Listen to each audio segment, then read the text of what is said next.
Now, nearly 800 million rand has been budgeted to revive KwaZulu-Natal's economy. The Premier, Sihle Zikalala, tabled the budget earlier. eNCA reporter Ronald Masinda following the story and joining us live now this hour. Good afternoon, Ronald, and thank you for your time here on today. I understand 73 million rand is going to be spent towards communication. Can you tell us more about this? All right, a very important aspect, Bratan, given that communication could have played a bigger role, especially during July's unrest last year. But it's been a difficult 10 months for KwaZulu-Natal, with also considering that the KZN floods, many people are still trying to recover from what took place here. But joining me now is the MEC for Finance here in the province, Mrs. Nomusa Dube. Thank you so much for your time. I think much of your address early on centered around the economic recovery, but also Operation Clean Audits. Tell us more.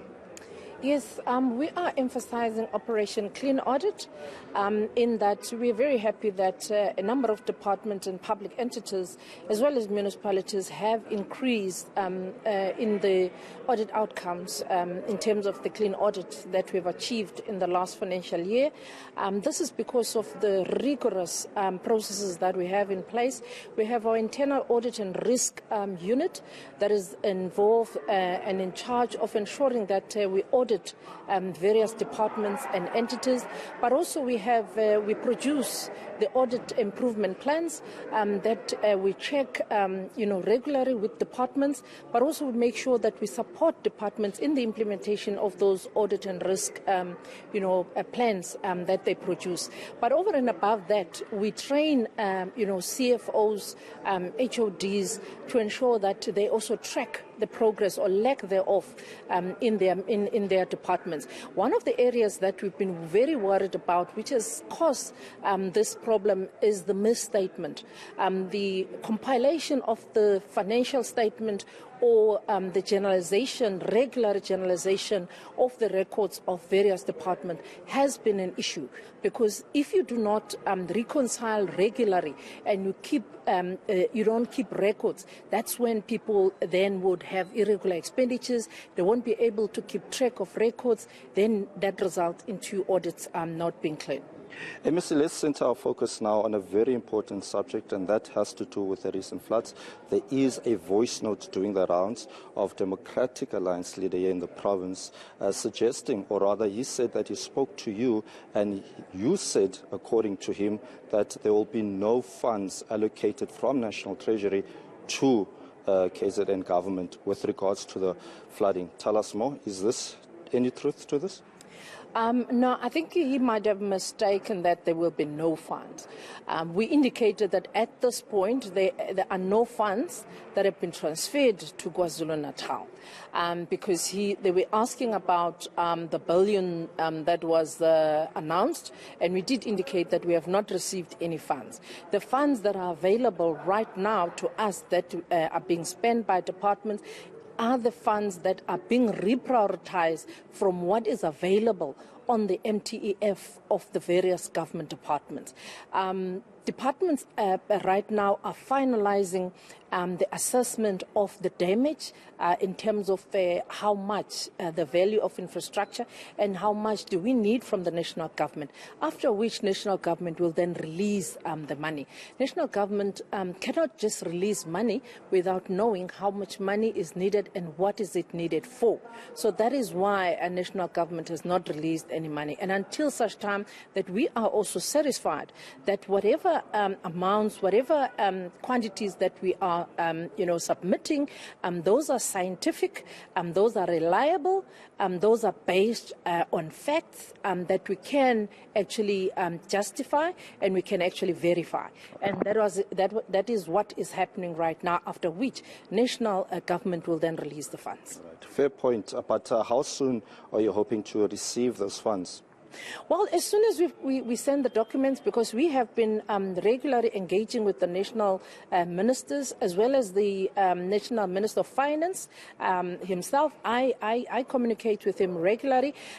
Even himself, national ministers have been talking to him to say he must release funds. But clearly, he cannot release funds unless he knows how much are those funds, what are they going to be used for. So all of us are waiting for those numbers. Quantity surveyors, evaluators, engineers must give us scientifically proven assessments over which monies will then be released. As the MEC of Finance, I'm sure you will also have the onus as to how those funds will be utilized. There have been concerns, MEC, with the way things played out during the pandemic, where there's been quite a number of PPE corruption taking place throughout the country. How will you ensure that this does not take place with these funds? Okay, what we've put this time around, which is quite good because we are getting there before the money this time around. We have put a process in place where we're doing pre-auditing. A pre-auditing of projects before they start.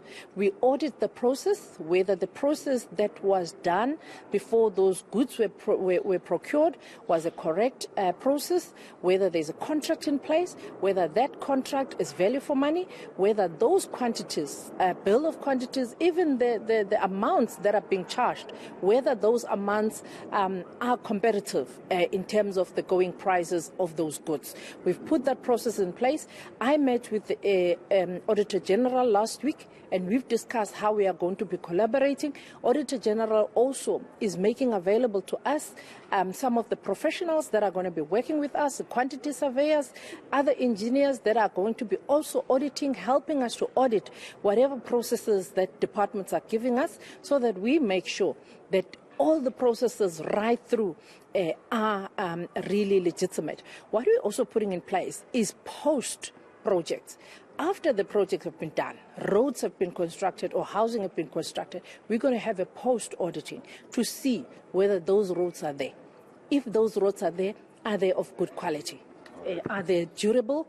Those houses that have been built, are they durable houses, or are they just houses that are going to blow away once in a month's time? So we're putting a project